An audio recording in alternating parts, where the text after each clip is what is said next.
Ladies and gentlemen, making his way to the mic, he is the Pro Wrestling Savant, the host of the hottest wrestling podcast on the internet, Nerdy D!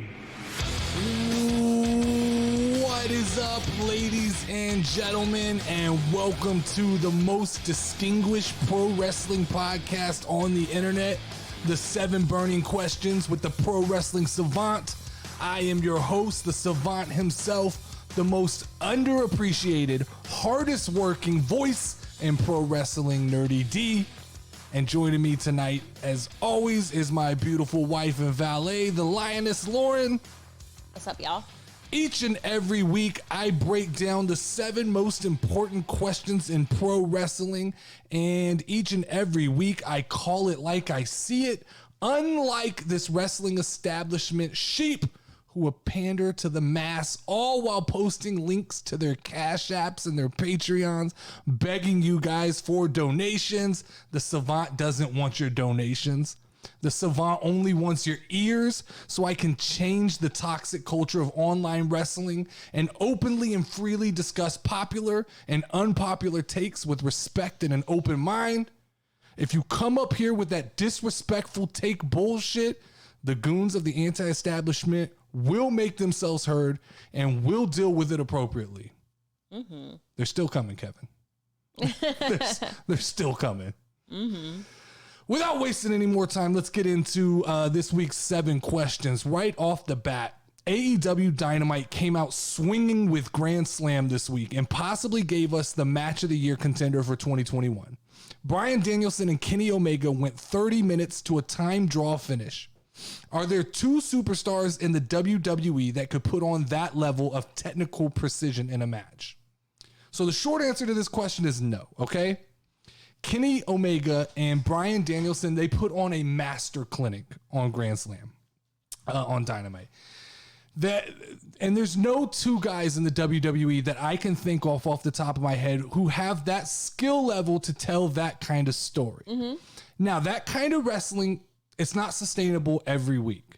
Yeah. Nor is it even the kind of flavor of wrestling that WWE wants to put out on their television shows anyway.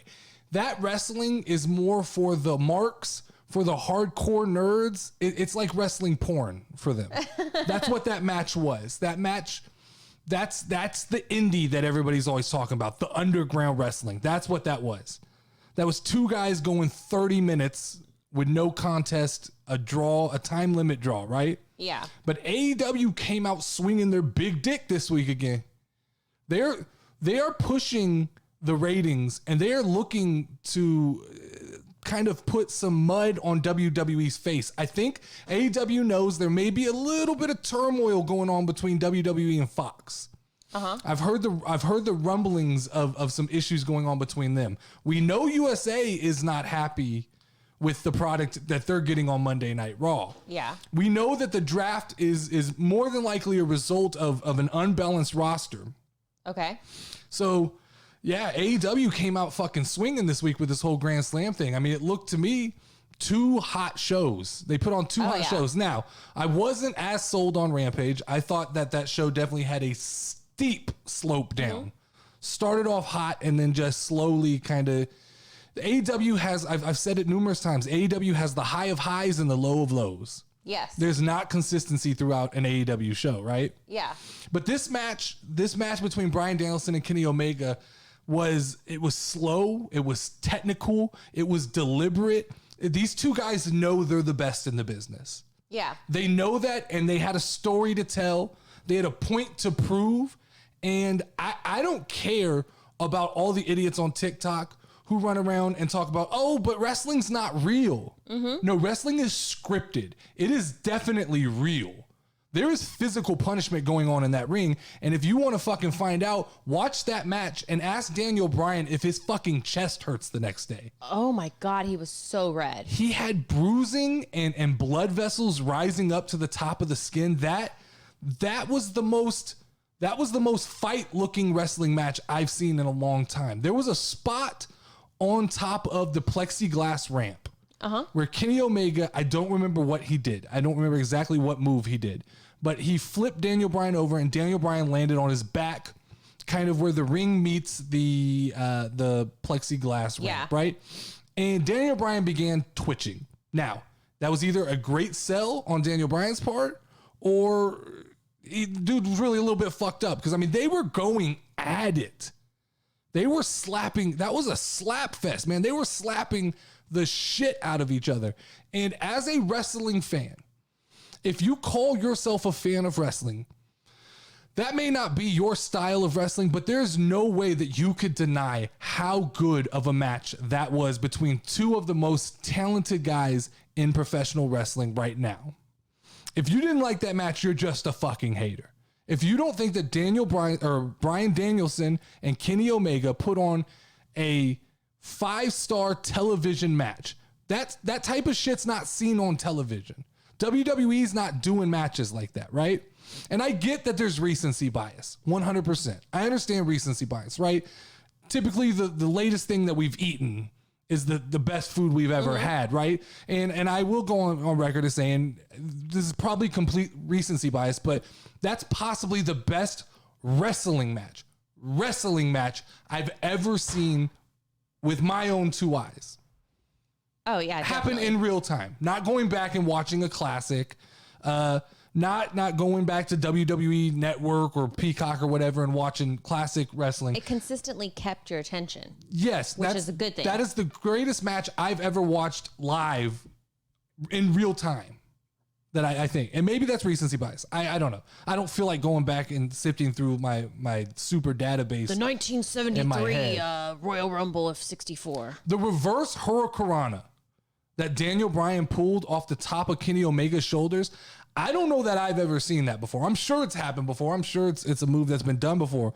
But when I saw it, it was one of those what the fuck moments for me. Yeah, it was one of those, oh shit. I'm not a big guy for the holy shit chant, the holy shit. Yeah. But in that moment, I was sitting on the couch. I'm like, holy shit. Holy shit. Like that stuff, when it's rare that things happen in a wrestling match that blow my mind. There was a couple things in this match. I mean, the slap and the shit, just whop, whop, whop, over and over and over again. Just nasty, right? And I don't think the WWE, and this is not a knock on the WWE because definitely AEW and WWE have two contrasting styles, but I don't think that WWE would have the balls to start off a show, one of their big two shows, either Raw or SmackDown, with a time limit draw.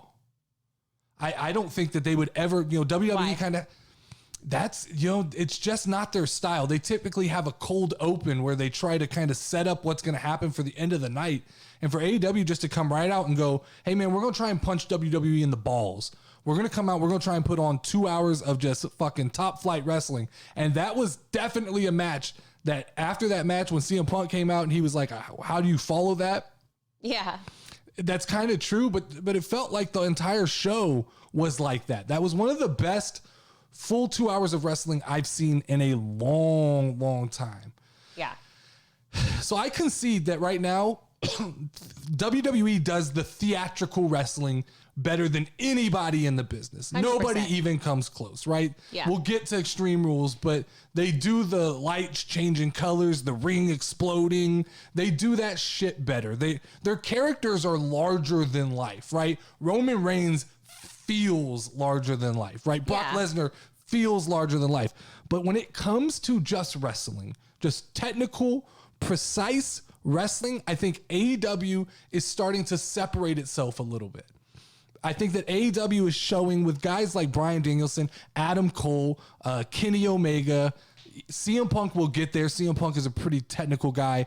I got more on CM Punk in a little bit, but they're starting to show the separation in the two worlds, and we're getting two different products. And I don't think that's a bad thing. Mm-hmm. I don't think that's a bad thing. I literally think we may be right now in kind of a golden moment in wrestling. Right now, we may be experiencing a golden moment with two unique products. We have two choices to watch, and both of them are equally satisfying in different ways. Yes. One is a very, very well put together soap opera with theatrics, and it's a Broadway show, and the ring breaks, and when they come out, there's a huge screen. There's that product with over the top characters, and then we have more of what I'd call like the pure sport wrestling, the good matches. Yeah. 30-minute draws on TV. That's insane. And I'm critical of both sides, right? I've been called a WWE hater. I've been called an AEW hater. I've been called a mark for both sides. So I'll criticize anytime I see something wrong, and nothing's ever going to be perfect. But I think we have to take a moment and kind of breathe this in. And with the draft coming up, everything could fucking change, right? Everything could go to shit. WWE could try to balance out the shows, and we could end up with 2 bad WWE shows right now. Oh, yeah. Cross my fingers. I have some draft predictions at the end of this show. I hope that they're going to find some balance. I've already heard some stuff today from Monday Night Raw, and just kind of rumors that you had mentioned to me about Alexa Bliss. Yeah. That got me a little bit fucking nervous. But we should embrace right now this moment of time that we actually have 2 solid choices, and we don't have to hate the other one. You could be an AEW fan, and that's okay. You could be a WWE guy, that's okay. But if you like Monday Night Raw right now, you're an asshole. Okay, question number 2. All right. So both companies put on tag team clinics this past week. Grand Slam showcased some of the most amazing tag team action I've seen in a long time from the Young Bucks and the Lucha Bros, while WWE showcased the excitement that the Usos and the Street Profits can bring to the table. My question is, who right now is the front runner for the top tag team in 2021? So this is a little bit of a throwback to last week, where I asked, where do the Usos sit among the current tag teams and the all-time tag teams? And the response that we got to that question was all over the fucking place. So that then made me really sit down and think and kind of break down both companies' tag team divisions and go, well, who really is? Now, of all time, I'm not going to make that argument. The Usos they're not even top 10 right now. That's right now. Do I think they're on their way? Probably so. I think they've got a good future ahead of them. But the easiest way for me to kind of go through the tag team division is to kind of explain how I broke this down in my head, kind of go over here. So what I first did is the WWE seemingly has this muddy bottom to me of tag teams that I have zero interest in. Okay. There's the Alpha Academy. Don't even know what that is. Don't care about them. AJ and Omos don't excite me at all. The Dirty Dogs are basically just the 2 guys that you bring out when you want to put someone else over. Those tag teams are all, they made me yawn. I'm not feeling those tag teams, right? Yes. And then you jump over to AEW, and AEW has a better stable of mid-level tag teams right now. The Lucha Brothers, right? Love them. To me, they're not an A-level tag team in my mind yet, but they're definitely trending upward. Okay. They've got the belts. They need a little bit of that main event swag, and then I think they'll be fine. And so they'll trend up, and they'll probably end up being one of the A teams. But right now, at this moment, I think they're upper echelon of the middle of the tag team division, right? Okay. You got the Butcher and the Blade. I don't think they're extremely great wrestlers, but I think they've got a good fucking look to me. Their characters are awesome. They look like bad guys. Like if I was playing like WWE 2K, right? And someone told me create the best bad guy tag team, they have that fucking look. They look like they should be on the show heels. Oh yeah. They haven't been wrestling that long compared to some of the other people. Yeah, but they just have a look. And so sometimes a look is enough to get you some notoriety. And I think they both have a look and a gimmick that makes me go, I enjoy watching them, okay? And then we have the Lucha Express. And this is one of those teams that I think they're on the fringe of being an A team, but I also think that they still have some things to work out. They're still a little bit gimmicky. I know a lot of people aren't behind Jungle Boy, and I don't understand that. I love a Jungle Boy. So as a tag team, I think his character works extremely well. Now, my question is, how well does a Jungle Boy work when there's no Luchasaurus? Now is he just a miniature Tarzan flipping around the fucking ring? Like, I don't know how believable he is. He only works with Luchasaurus. So that's what makes him fun. He is a guy who's going to be pigeonholed into the tag team division. And as long as Luchasaurus is kind of happy with that partnership, they probably will have a good run. Yeah. But I don't think they're A level. Okay. So let's get into who I think are the A teams. Both companies, right? Okay.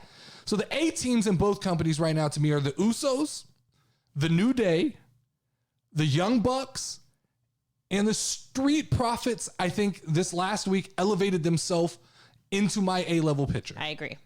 Now, let me start off with the Street Profits. They have that it factor. When they get in the ring, I pay attention. I even think they out-wrestled and outperformed the Usos at Extreme Rules. 100%. Which is saying a lot because I thought the Usos were fucking amazing.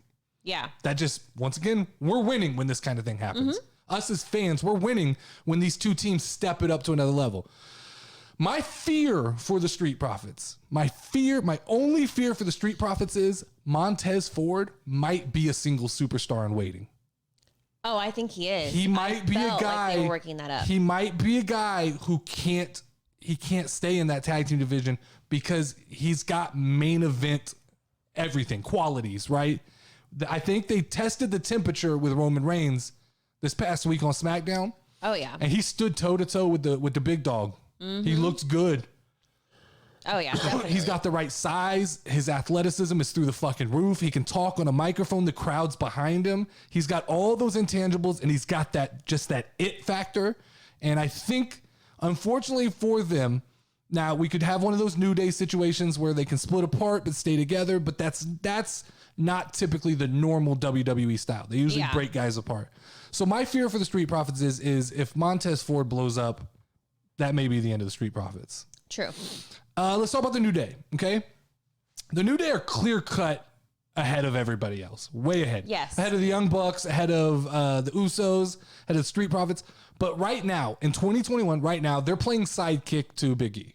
And there's nothing wrong with that. There's nothing wrong with that. They know it's Big E's time, and they're playing sidekick to Big E, and they're enhancing his character, and everything that's going on with Big E is exciting. Big E's finally found some balance. He's showing a ton more aggression in this Bobby Lashley shit. He did everything that I said he should do. What happened? He did it. The Savant knew. I knew y'all all came at me with your bullshit, but look, he's not as comical anymore. He's in that ring. He's showing aggression. He's hyped up. Not everything is a joke anymore. And even the New Day coming out and helping him, they're distancing him from the New Day, not as a faction, but just with the whole.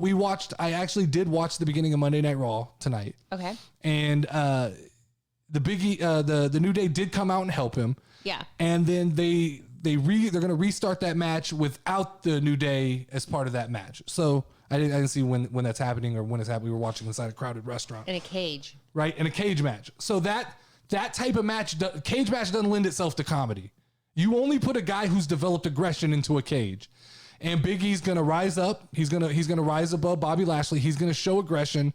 And he has found that perfect balance. And now that Big E has that perfect balance, his intangibles, they're fucking. I know we're talking about tag teams, but I'm going to take a second to talk about Big E. There's no ceiling for Big E now that he's found the balance, right? Yeah. He's got all the intangibles of The Rock. I mean, when you look and you put him next to The Rock, he's got the same formula. He can make people laugh. And if he can find the balance, which he found the balance of the aggression, Big E could hold that belt a long time. He could.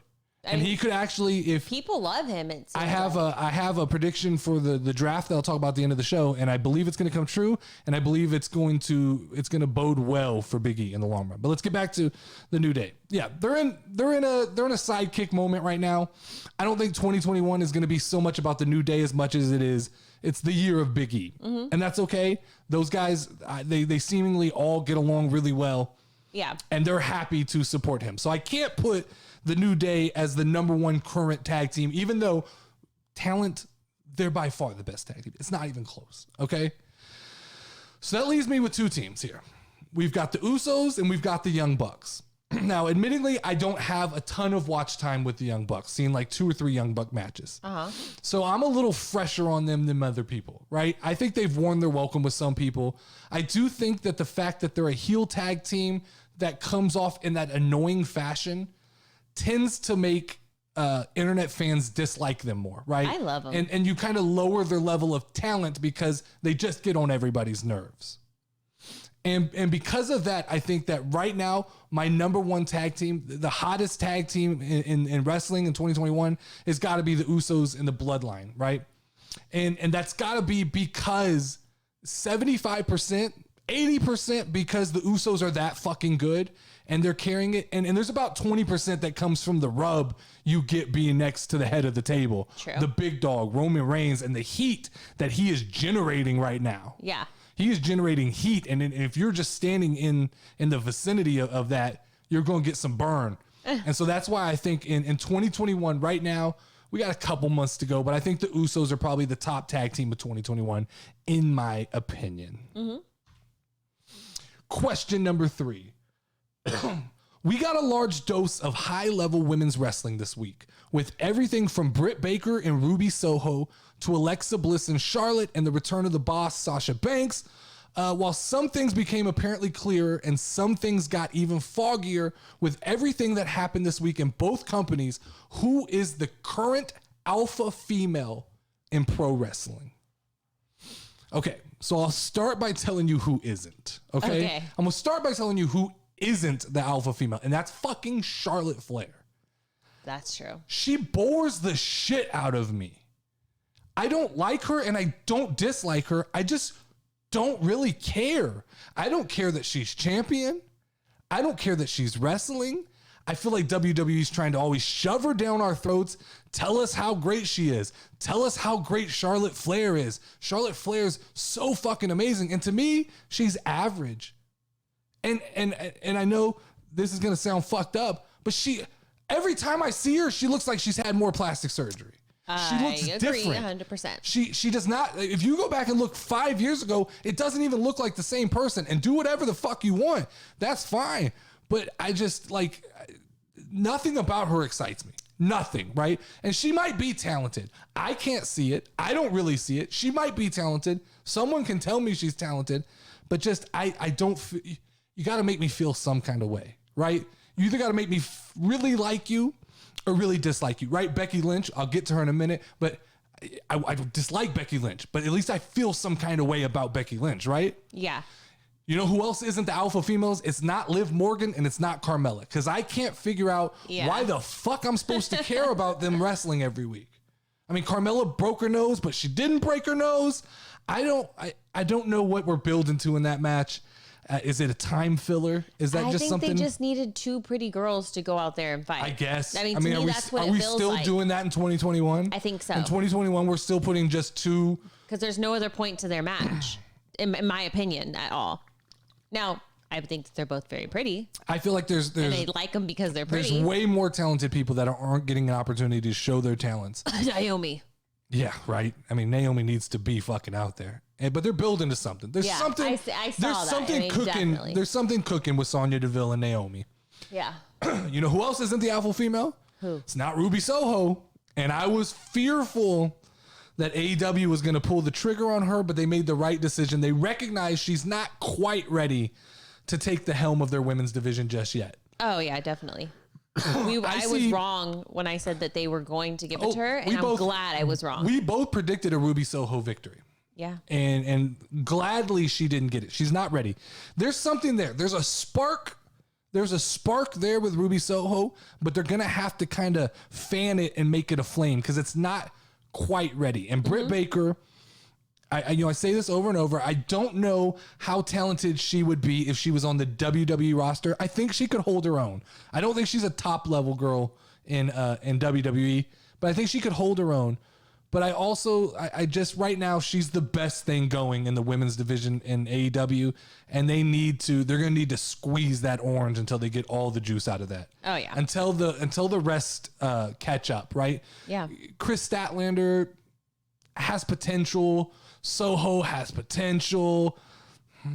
Outside of that, I don't know that there's a ton going on there. I'm not super familiar with the women's division. The Bunny and a lot of them, they all just kind of look the same. And they don't impress me at all. They need more to their characters. Yeah. Okay, so that leaves us with who I believe are the real alpha dogs of the women's division in professional wrestling. The cream de la cream, right? The best of the best. But But this past week now, or these past couple of days have left me with more questions than they left me with answers about these people, right? So we'll start off with Bianca Belair, who's currently my favorite professional wrestler of all now. She's ascended to my number one spot, and I'll talk about that when we get to the Savant 7. But can Bianca Belair just get a fair fucking shot? Like, can she just get one match where she's not completely fucked out of an opportunity, right? She proves she can go. She proves she's better than the 26 seconds they gave her at SummerSlam. She's proved that if it wasn't for the phenomenal spectacle theater of a main event at Extreme Rules that her and Becky Lynch put on the match of the night, if it wasn't for that fucking phenomenal ending of Extreme Rules, that was match of the night, right? Bianca's my favorite wrestler right now. And I'm afraid, though, that there just may not be enough room for her in what now looks like a crowded SmackDown. Yeah. Now, the draft could shake that all up, okay? But I'm afraid that Bianca may be being pushed out of the main event scene. Even though I think she's an alpha. She's one of the top dogs, right? Then I got Alexa Bliss.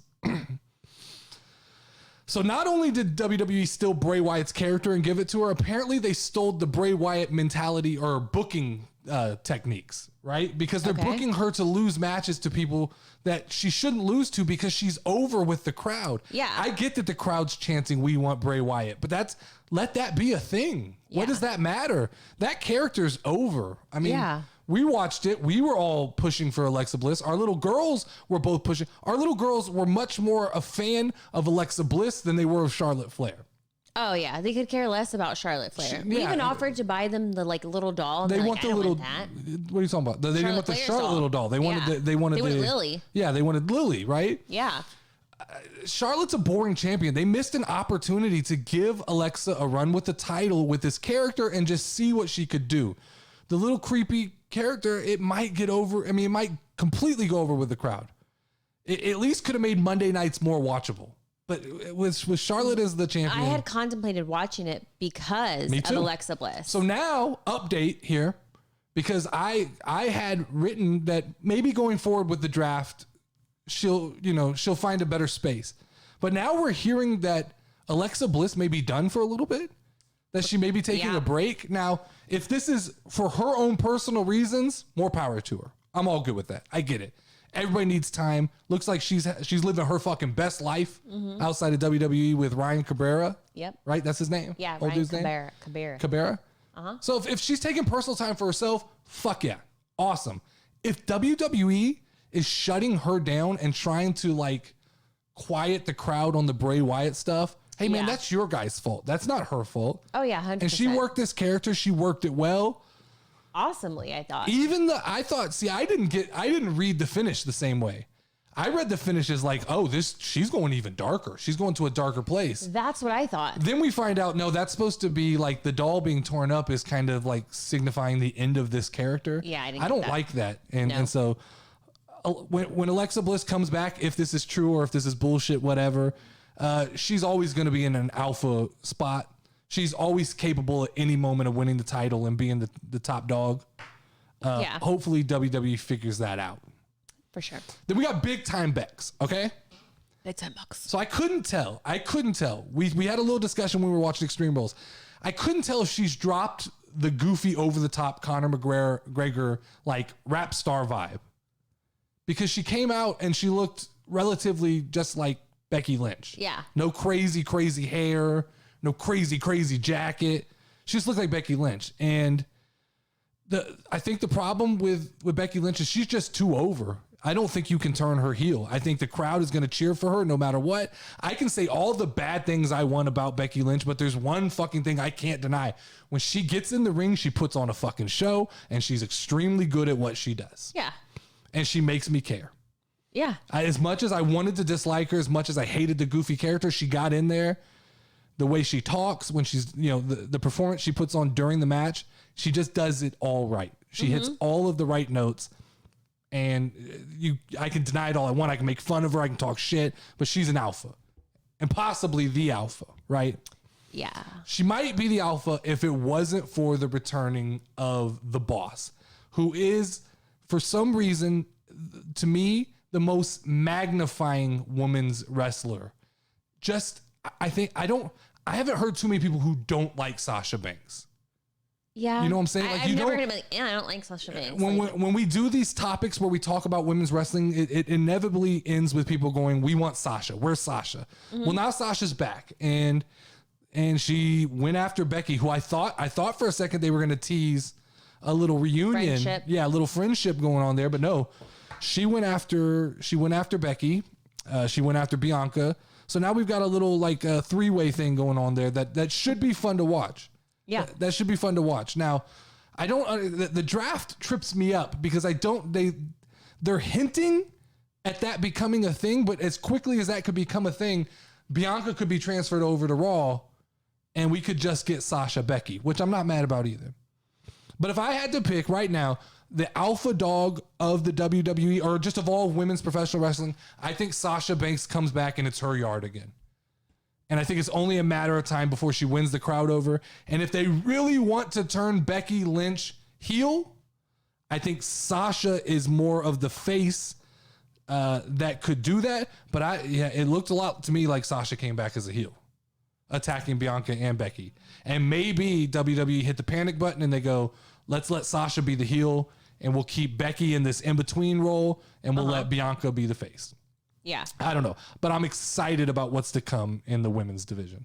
Yes, sir. All right, question number 4. So this week we got to see CM Punk's return to television wrestling. He put on another solid match as he knocked off more of the ring rust. It was good to see him out of the long tights and back into his vintage. I called him Punk to wear. Mm-hmm. His underwear, his mankini. Man panties is what I call his man panties. It was good to see him back. It doesn't feel like CM Punk if he's not wearing, if he doesn't have the whole get up. And so I was happy to see that. But something still feels like it's missing from his matches. And I asked the question a couple weeks ago, and then I pulled back and said I was going to be patient. But I said, fuck that. I'm not going to be patient. We have to ask this question, and we have to be truthful with ourselves. Does CM Punk need some form of controversy, or does he need to be a heel and have heel tactics in order to be interesting? Mm-hmm. I think so. So this is one of those, I know how much everyone loves Punk and they're going to fucking come at me again on the internet, right? This is one of those situations because they're all going to tell me, calm down, just let him be happy. But that's not what I'm here for. I'm here to talk about putting out the best wrestling product we can put out. I love CM Punk. You know that. Oh, yeah. Probably my favorite wrestler of all time next to Jericho. That's it. Those two guys are the guys. Those are the faces that bring me to the place, man. When those guys are in the building, I'm hyped up and ready to go. But let's be real. Let's face it, okay? CM Punk is just a better storyteller when he's a bad guy. He just does the bad guy better than almost anybody. I mean, he has the potential with like MJF to be the best heel in AEW. So let's not fucking pussyfoot around this thing anymore. He's had his return tour, right? We've done the Kobe Bryant farewell tour where Kobe Bryant went from stadium to stadium and the crowd gave him standing ovations whether he won or lost. Yeah. And so we've had the Punk return, the Punk is back tour, right? Okay, cool. We've had it. We've clapped. Punk knows we love him. It's time for him to get nasty. He even alluded to it in this last week in a promo. Oh, yeah. On Dynamite. He said, look, Nasty Punk is coming. I get it. Right now, I love this. I'm having fun. We love it too, Punk. We do. We love it too. But it's not what's good for business. It's not what you're good at. You don't send Shaquille O'Neal out to shoot 3-pointers, right? You don't send Tim Duncan out to shoot 3-pointers. You send those guys out to do what they do best. Now, we love you. And we're so happy that you enjoy this again. But it's time to just flip that switch to 11 and go back to Nasty Punk. That's what we need, right? We can't pretend like this is the best version of CM Punk anymore. We can't do it. He didn't. So his return was the biggest thing in professional wrestling. But Yes. the impact that he's had since his return is not on the same level as Adam Cole and not even close to Bryan Danielson. I was And literally thinking that. it could have been. If we got nasty heel CM Punk, he could have had the same impact. If he came right in and just started shitting on everybody, he should have came in and just been like, you guys fucking needed me. Even though AEW didn't need him, he should have came in with that mentality like, you guys fucking needed me. You guys you guys backed the truck up for me. We need that CM Punk. Yeah. CM Punk, he's just better in a match with sneaky heel tactics. Thumb pokes, right? Eye pokes, eye gouges. The fucking legs on the ropes during the pin. He needs those things because he's so much better at those. He just is naturally a better heel. And I think we're trending in that direction. Don't get me wrong. It'll happen, but I feel like let's not beat down his character before we get there. Yes. Let's not turn him into boring like Big Bird Punk. Yeah. Before we get to nasty CM Punk. Big Bird Punk. He shouldn't be fighting with Taz's faction. He should be taking over Taz's faction. And maybe that's where they're going, right? He should be Punk is a leader of people. He's a huge personality, a cult of personality. Exactly. To say it best, right? He is better served as the leader of a faction.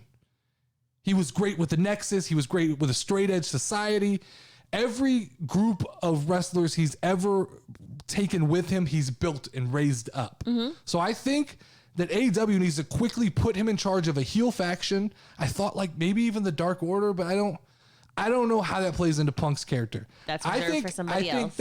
I think that Taz's faction with Ricky Sparks and Hobbs and those guys, if those guys were actually behind CM Punk, he could really like elevate that group to a very high level. But it's only a matter of time. It's only a matter of time before we get curmudgeon Punk again. And I know I am impatient, but I want the best product because I do feel like at this point in time, Bryan Danielson has elevated the product. Adam Cole has elevated the product. I don't think CM Punk, and I'm being impatient, but I don't think CM Punk has elevated the product other than just the name CM Punk being on the marquee. Yeah. He hasn't, I haven't watched like the Darby Allin match, lots of ring rust, very slow moving for a Darby Allin match. The big time Hobbs match though, he was impressive. We were both impressed. Man, I couldn't believe he could pick him up. Picked up Hobbs with no problem. I thought there was no way he could get Hobbs up for the GTS. He fucking proved me wrong. He looked way more polished in that match.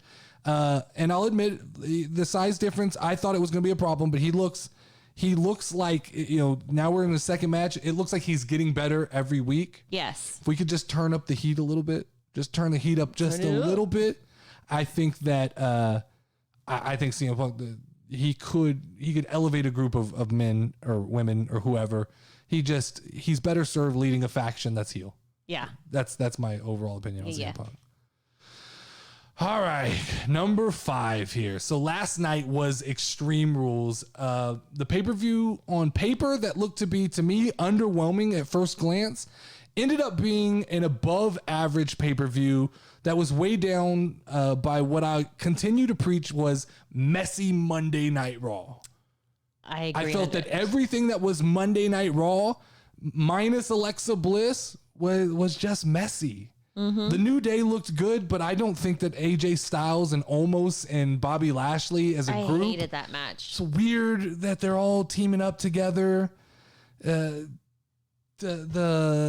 Sheamus fight, bro. Yeah, I'll get there. So the New Day shined as they always do, right? They carried the match like I predicted would happen, and this was obviously just a vessel to further the Bobby Lashley Big E story without them just fighting each other again, right? It almost seemed like this was a commercial for Monday Night Raw. True. That this whole situation, they're working on trying to get Monday Night Raw better viewership, especially being up against Monday Night Football, which especially with the Cowboys was probably a tough sell this week. Yeah. But it's like I said, Big E's tweaked his character. It's obvious Big E is not the comedy act anymore. He's found the balance. He is the new Rock. He's funny, but he's aggressive. He works hard. He has ring presence. Everything about Big E that I said he needed to do, they did it. And now the ceiling is limitless for Big E. One thing that we need to watch out for that I mentioned to you during the match was they 100% kept Big E and Omos away from each other. Yes. They did not let them have that square up moment in the ring, which scares me a little bit because we know Vince likes his big boys, right? And Omos is the kind of stupid character that the WWE would sacrifice Big E for. Oh, yeah. That's the kind of stupidity that WWE would pull, right? They would go after Big E with Omos and let that be the guy that knocks Big E off. I don't want that to happen. Let me get that straight. But that's the kind of stupidity that like a Vince McMahon show would pull. We need a big man. We need a bigger man. That Omos is he's so big. Just put Omos out there. He's so big. He's so big. The crowd will love him. He's so big. He's so big. He is big. But I mean, he's also slow and boring. And have you ever actually seen him wrestle? Yeah, I've seen him wrestle in a couple matches with AJ Styles. He's just slow. That's what I was going to say. Like, I don't feel like it's anything that's memorable. Things like this baffle me. You get rid of Braun Strowman, a guy who comparable in size but moves like a fucking freight train, and you get this guy who is stiff. You run with Omos, who's just fucking stiff. Just nothing about him is exciting. No. All right, so then we had the Street Profits and the Usos. That's a phenomenal match. As I said earlier, I thought the Street Profits were the better looking tag team, which is saying a lot because I thought the Usos looked fucking amazing. Both of these teams did wonders for themselves, both trending upward. It was predictable, though. You knew the Usos were going to win. Yeah. The Bloodline needs all these belts to stay relevant. The Bloodline gimmick only works if they're in control of SmackDown. If they're in control, if they've got all the belts. In fact, give them more belts. Give them every belt. Right now, I'm sold on the Bloodline. Let them kind of control WWE. I'm sold on the Bloodline. But both teams look good. I think it did. I think it trended upward for both teams. All right, then we got Alexa Bliss and Charlotte. I thought this was a huge blown opportunity by WWE. If now we're hearing the reports that Alexa Bliss is possibly taking time off. I said earlier, if this is for her own benefit, cool. Get it. Understand why Charlotte won. If this is a WWE decision, what the fuck are we doing? Missed opportunity. Charlotte is boring. Let's stop putting the belt on Charlotte, right? Yeah. Her dad's in hot water, which I know has nothing to do with her. But let's just get the belt off of her. Let's put it on Alexa Bliss. Bless you. Excuse me. Let's put the belt on Alexa Bliss and let's see what she could do with it for a little bit with this character. If they're ending this character, I don't understand that either because I just saw the merchandise push.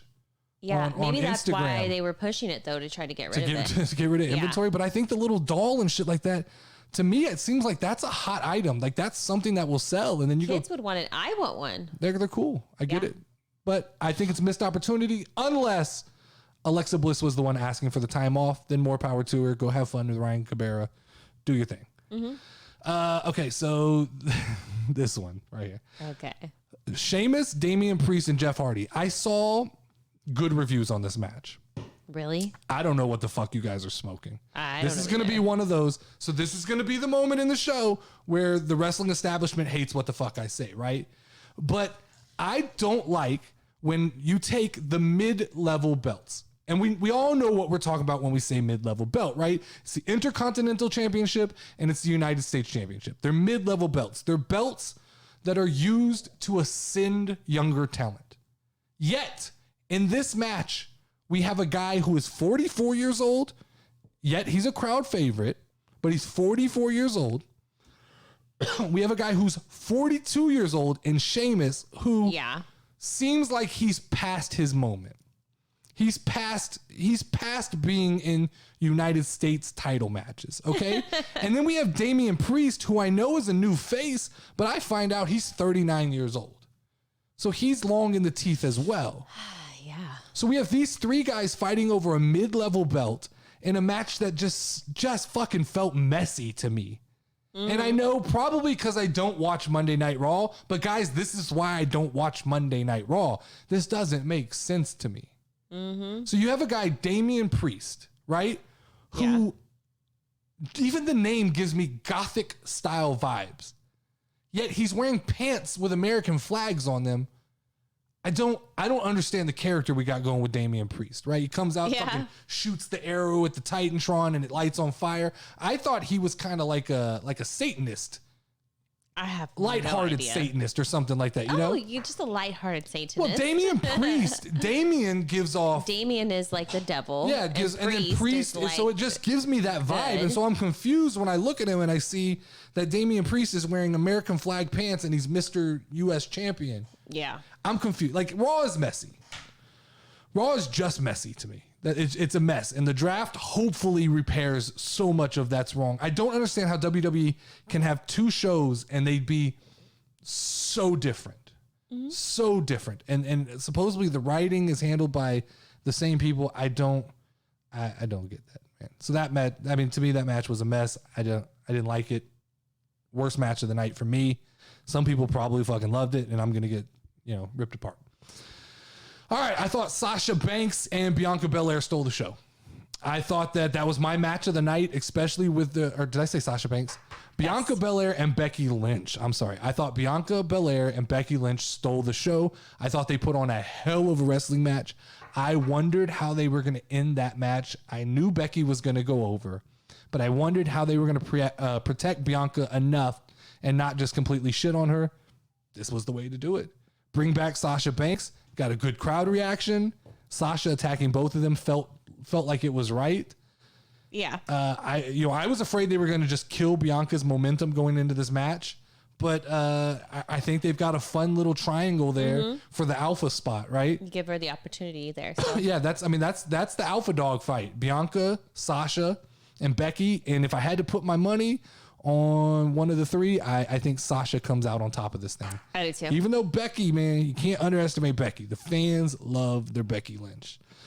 And then we got the main event. And this is the one I predicted. I'll 100% admit that I predicted this was going to be a bad match because I thought it's predictable, right? Mm-hmm. We know the Demon is not going to beat Roman Reigns. So I had zero expectations going into this match, right? Yeah. And then SmackDown did what it does best to me lately, and that is it made me care about something I didn't want to care about. Mm-hmm. As that match kept going, I love Roman Reigns. Let's get something straight. I am fucking all in on Roman Reigns now. I understand the character. I'm a Paul Heyman guy. I'm a Roman Reigns guy. I'm an Usos guy. I want a fucking seat at the table. I don't give a fuck if they put me down at the end of the table. I want a seat at the table with Roman Reigns because that man is fucking going places, and I want to be on top. I want to ride on. Those all sound very bad. I don't want to say it like that. I want a ticket. I want a ticket for the Roman Reigns train. That's what I want. To ride on the Roman Reigns train. Don't know that. I don't like the way any of those came out. I don't like any of them. Don't use that shit on me, Kevin. Don't use that shit on me. I thought that match was fucking awesome. It made me care. I thought the wrestling was great. They have good chemistry, good match. And there was a moment at the end when the Demon starts fucking coming back to life. That was epic. And the fucking lights go red. The WWE does theatrics better than anybody. They do theatrics better than Broadway. They do it better than daytime soap opera. You hit that doom doom. Doom doom. Doom doom. The lights went red. Never in my life have I heard a fucking theme song come on during the match. Yeah. Fucking Finn Balor rises up off the ground, and I thought, holy shit. This is it. Finn Balor's going to do this. The WWE is going to pull the trigger, and they're going to cause fucking chaos. And he climbed up to the top of that rope. Rope breaks. He falls into the ring. Roman Reigns hits the spear, 1, 2, 3, and feel how you feel about that finish. I know controversial finish. Some people thought it was stupid. I thought it was awesome. I thought it was so cool. I don't know.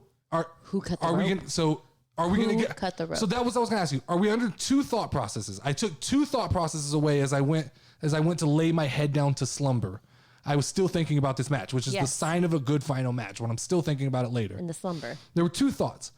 Is WWE going with the angle that somebody cut those ropes, or is this a fucking divine intervention? because they were all pointing to the ceiling. Like Roman Reigns is saying, hey, Miro, go fuck yourself. Don't think I can say that. I'm God's champion. Right? Like, I think that's where they were going with this. Yeah. Like Roman Reigns got help from the sky, from the heavens above. That's what I think they're doing. Because if you saw, they were all pointing like, thank you, big guy. Thank you. Yeah. It'll be interesting to see if we get an explanation or if Paul Heyman's going to come out. He'll eat this shit up. Paul Heyman's going to say, even Roman Reigns is the big guy's favorite wrestler. He is blessed, right? This is gold. Yeah. Going into the Brock Lesnar thing. Oh. You now have Brock and you have the chosen one, Roman Reigns, the head of the table, right? Even kind of the Last Supper vibes from the head of the table. 100%. And my wise man and things like that. There's just, Roman Reigns is hot right now, boy. Yes, Roman sir. Reigns is hot. I am 100% bought my ticket. I'm a passenger on the Roman Reigns train, right? And that's going to lead into question number 6, okay?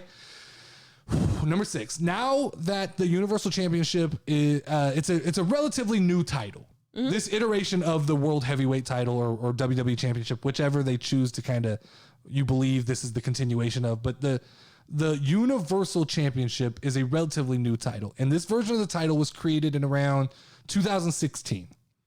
There have been 14 champions to hold the belt. Finn Balor was the first and shortest lived champion, while Kevin Owens was the youngest champion. Okay. Now, while Roman Reigns just added a defeat against the undefeated Demon to his list of championship defense victims, is it time? I'm going to ask, is it time that we lay upon Roman Reigns the title of the greatest universal champion of all time? Ooh. Now, stay with me here. Okay. Stay with me, guys. Stay with me, people. YouTube, TikTok. I know your immediate reaction. Everybody's going to jump to the conclusion, go, no, Brock Lesnar is the longest single and total reigning universal champion that we've had. And okay, that's impressive, right? That's cool. Cool story, right? He won it from Oldberg. I'm going to take off some points for that, right? That's a little bit suspect. Goldberg's about 40 years past his fucking prime. Let's be honest, okay? And let's also be honest that Brock Lesnar is essentially the WWE ghost, right? He shows up, fights only on pay-per-views, and then he disappears. I'm not ready to give that level of admiration to a guy who only shows up for the fucking paycheck. Brock Lesnar's only there for the paycheck. He doesn't defend the belt on SmackDown. He doesn't defend his belt on Monday Night Raw. Brock Lesnar shows up when things are looking down and they need a boost in the ratings. Brock Lesnar shows up and they let him hold the title way too long. Way too long. There was that long run that he had where he was fucking almost non-existent. It was stupid. But still a champion. Stupid, right? Yeah. So there hasn't been a more stoic, there hasn't been a more regal, there hasn't been a more prestigious champion right now than Roman Reigns, okay? He has 2 runs with this belt. 2 runs. Do you know who beat him the first time to take his belt away? The Undertaker. Leukemia, motherfucker. Oh. Cancer. There was no person that could beat Roman Reigns. It took cancer to take that belt off his fucking waist. And then Roman Reigns, not only does he fucking do that, he whoops cancer's ass. He goes and fucks up leukemia, shows back up, comes up with a new gimmick, gets the crowd behind him. Now possibly the best heel in the last 4 to 5 years. Roman Reigns returns to the top of the mountain as the WWE Universal Champion. And let's be real, right? I mean, this man's the head of the table. This man, this is our tribal chief. This guy, he is the SmackDown. Champion. He is SmackDown. Yeah. I said it earlier. He makes the Usos feel better. He makes Paul Heyman better, and that's hard to fucking do, right? The Usos wouldn't be where they're at right now without him. If it wasn't for Roman Reigns. No, right? He has statement wins over Kevin Owens. He whooped Jey Uso's ass until he became part of the bloodline, right? He whooped Cesaro's ass. He beat Edge and Daniel Bryan in the same night. in the same ring. He stacked them on top of each other. That's crazy. And pinned them for the win, okay? He choked the life. Roman Reigns choked the life out of Braun Strowman. Braun Strowman is a fucking monster. Mm-hmm. He is a look, I'm not saying this is 100% fact. This is my belief that after Roman Reigns choked the fucking life out of Braun Strowman, that was the end of Braun Strowman. That was the beginning of Braun Strowman leaving WWE. WWE didn't fire him. He lost the fire. He lost the will to want to go because he looked across the ring, he looked across the locker room, and he saw Roman Reigns, and he goes, I can't beat that guy. Yeah. I got to jump ship. I got to go to Impact Wrestling. I got to go to AEW where the guys don't look like Roman Reigns. Mm-hmm. I believe that to be true. Roman Reigns pretty much fucking retired everybody's favorite wrestler, John Cena. He came in at SummerSlam, talked his fucking talk, and he beat the life out of John Cena. Yeah. Roman Reigns. And then after that, what? Brock Lesnar has to come out to save his boyfriend, Big John Daddy Cena. Brock. Yeah, Big Daddy Brock had to come out. And now he's defeated the undefeated, the Demon, right? And the Demon gave him his best shot. The Demon came back to fucking life at some point. I thought for sure right? that was going to happen. The lights went red. The Demon, Roman Reigns was saved by an act of God.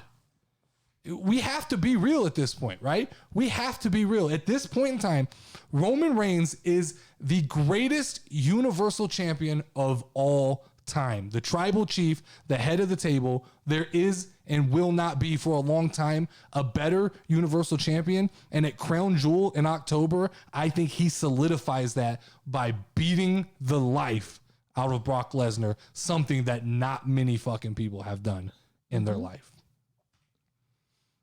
And I did not have the right graphic up for that.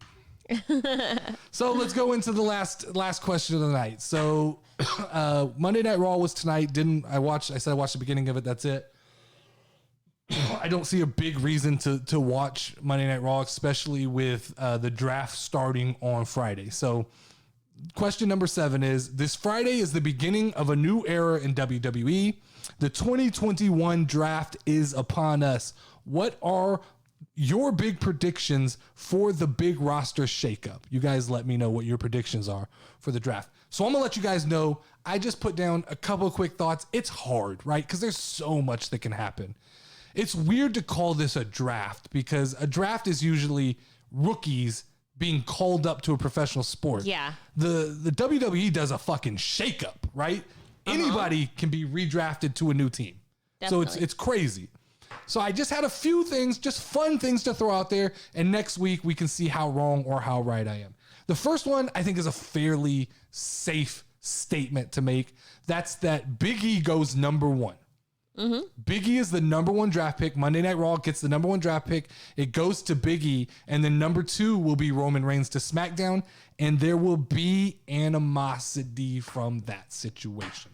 Okay. Because Big E will hold over Roman Reigns this number 1 draft pick status, and maybe going into Survivor Series, which is a November pay-per-view, which is usually the show that pits the two shows against each other. I think that maybe we get a Roman Reigns Big E, a Bloodline New Day Survivor Series match. Ooh, that would be good. Would be a lot really of fun, good, yeah. right? Yeah. So I'm thinking that's a possible setup from the draft that could have big implications to the future, right? Because we saw this last week. They weren't ready to let Big E pin Roman Reigns. No. And I think there was storytelling and there was what do you call it? Like there was a future to that. There was foretelling. There was a setup. There was foretelling of a story there that Roman Reigns and Big E will have some unfinished business. And I think that probably that's going to be the rub that Big E gets in November that kind of lets, Roman. Let's go off key of let's go behind the curtain here a little bit. I think Roman Reigns is a fan of Big E in real life. I think everybody is a fan of Big E in real life. Mr. Positivity. And I just think he's a good dude, right? Uh-huh. So I think that I could really see Big E getting the rub from Roman Reigns in a Survivor Series style match, right? Definitely. So look out for that. Okay. My second prediction is I think that Bianca Belair and the Street Profits are both going to go to Monday Night Raw. Monday Night Raw needs a fucking injection of life. It needs a fucking hit in the veins. Needs some excitement. It needs something, right? RK Bro can't carry that fucking show forever. And Big E, I admit, with the newfound balance, he's fun to watch. He's exciting. Lashley has been a good bad guy for Big E, but I don't think Lashley is probably going to get drafted to SmackDown so that he can do some shit with Roman Reigns. That's probably good there. But what I do think is that injecting Bianca Belair and the Street Profits into Monday Night Raw, that's immediate excitement. Because like I told you, Montez Ford, exciting to watch. Bianca Belair, my current favorite wrestler. I think they both could inject fire into Monday Night Raw, and they could. That's the type of thing. That's the kind of dose, the kind of hit that takes me off of the Raw detox, right? Yeah. Is going to watch Big E, Bianca Belair, the Street Profits, tons of fucking excitement. You need a reason to be brought in. You need excitement over there, okay? Look for Johnny Gargano, whatever the fuck he says. He's going to be drafted. I don't know if it's Raw or SmackDown. Hopefully it's Raw, because I think he could be another injection of life. Just there's always that fear that when these NXT guys come up to the main roster, WWE doesn't know what to do with them. No, or they try to change who they were. Because earlier, I said earlier that I was talking about guys with enough talent to put on that technical match. I think he's one of them. Okay. I think he could do it. All right. Could we see Edge or Seth Rollins moving to Raw? Because I don't think they're done with whatever they're doing, but I think that SmackDown doesn't need Seth Rollins. SmackDown is just lucky to have Seth Rollins. Mm-hmm. I think Raw could really use Seth Rollins. You think that they're going to separate Becky and Seth? See, I didn't think that. I didn't think that far. But yeah. You could do a championship flip there. You could move Becky to Raw and Charlotte to Smack. But I feel like with all this now that I'm predicting, you're just making Raw the A show. And although Roman can carry, I don't know. This is why the draft is fun, though. Mm-hmm. This is why the draft is fun. You never know. You don't know. But I do think Edge and/or Seth Rollins moving to Raw. If you put Edge, Seth Rollins, Bianca Belair, the Street Profits, and Big E, if they're on Monday Night Raw, that's a great show. That's balanced now. That's more balanced because Roman Reigns and the Usos. If you move Lashley over, Sasha Banks, Asuka, maybe Becky goes both ways for a little bit, and then Sasha wins that belt, and then Becky goes over and fucks up Charlotte because we need to get that goddamn belt off her waist. I don't know. We'll see. I feel like that's a better move. And then my fear is can Big E survive whoever they're gonna move a big heel over to Raw, or they're gonna elevate Omos up into that status.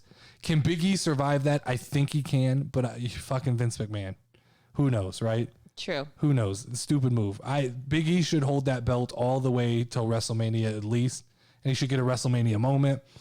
Like I said, look, everybody wanted to call me. They say a backtrack on Big E. Look, I just called it exactly like it was. Mm-hmm. Big E needed balance. He has 100% found that balance. He got now he broke through the glass ceiling. He grabbed that golden ring, that brass ring, whatever the fucking ring is Vince talks about.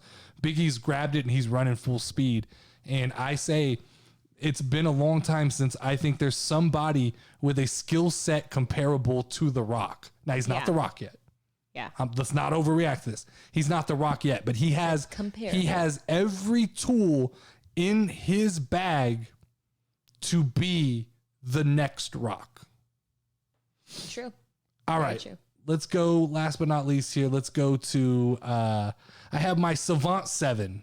Okay. This is going to be a thing I do weekly where I talk about my 7 favorite wrestlers currently. My number one, or should we work backwards? Let's work backwards. CM Punk is my number 7 wrestler right now.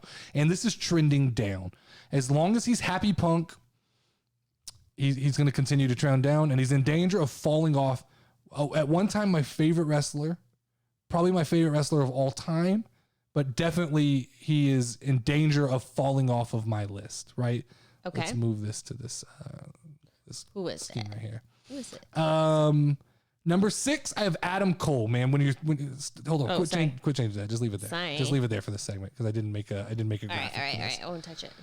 Number 6 is Adam Cole, man. His theme song slaps. And so far, I like what I see in AEW. They're using him as just an extension of the Elite. They're going to have to develop him a little further and give him kind of his own lifeblood. But as of right now, he's my number 6 favorite wrestler. Okay. Number 5, Big E. Big E is on my list. He's always been on my list. Finally, he's showing more aggression, and it looks like he's distancing himself from the New Day crutch. That doesn't mean he's distancing himself from the faction. Yeah. It just means he's distancing himself from the gimmick and from the need to have them around. It looks like with the thing they did tonight on Monday Night Raw with him and Bobby Lashley, that they're going to show Big E on his own, that he's capable. He's not going anywhere from the from the New Day, nor does he need to. I'm just saying they're showing the aggressive side of Big E, and I'm all about that. Number 4 should be higher on my list, but right now there's 3 things that I'm more excited about. This Roman Reigns, head of the table, the most dominant wrestler right now, should have been the Pro Wrestling Top 100 number 1. He's trending up on my list every week. Every week I understand more and more. People trying to say he's stale. I don't think he's stale. I think he's just fucking locked in, and people don't see the nuances of that character and of the bloodline and of the impact and how they carry SmackDown. They carry SmackDown week in and week out. Number 3 is MJF. Right now, the single best heel in all of wrestling. I love that he walks all the way up to the line of inappropriateness, and then he just fucking crosses right over it. Just keeps walking and says, you know what? I'll offend everybody, and I'll do exactly what a heel is supposed to do. I'll make people not like me. Yep. My number 2 this week is this is kind of a sneaky thing to do, but it's Bryan Danielson and Kenny Omega. I'm lumping them together. Is it twofer? It's their whole little thing they got going on. Where does this go from here? Everybody tried to tell me that this was going to be a non-title thing. No, fuckers, they're going to fight again, and they're going to fight for the title because when you put on a match that good, that's not the last time you see that match. So I'm excited. Fuck records. Fuck that Daniel Bryan's new to the company. Let those guys wrestle every week for the next 6 weeks if we have to. Yep. Because what they do is just magic in the ring. And then number 1, the Savant 7, my number 1 favorite wrestler this week, I've said it over and over, I've ruined the spoiler during the show, is the EST Bianca Belair. I have enjoyed her wrestling the last couple weeks. What about Jericho? No, Jericho's my favorite of all time. Okay. I don't think what he's doing right now is particularly interesting. Okay. The stuff with the American Top Team.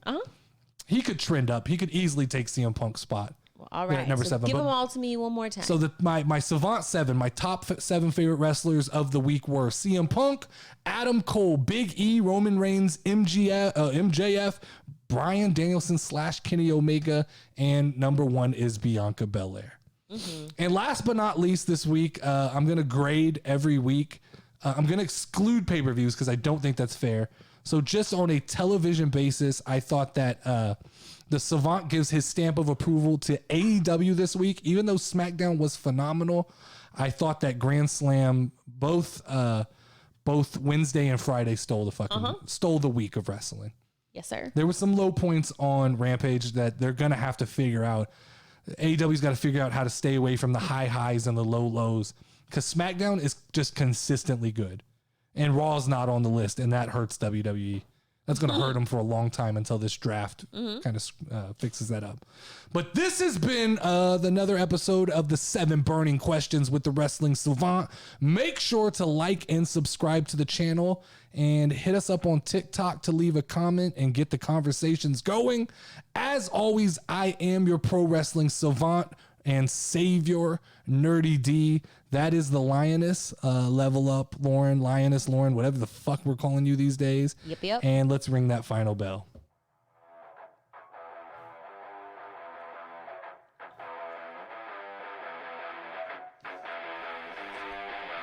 Ladies and gentlemen, making his way to the mic, he is the Pro Wrestling Savant, the host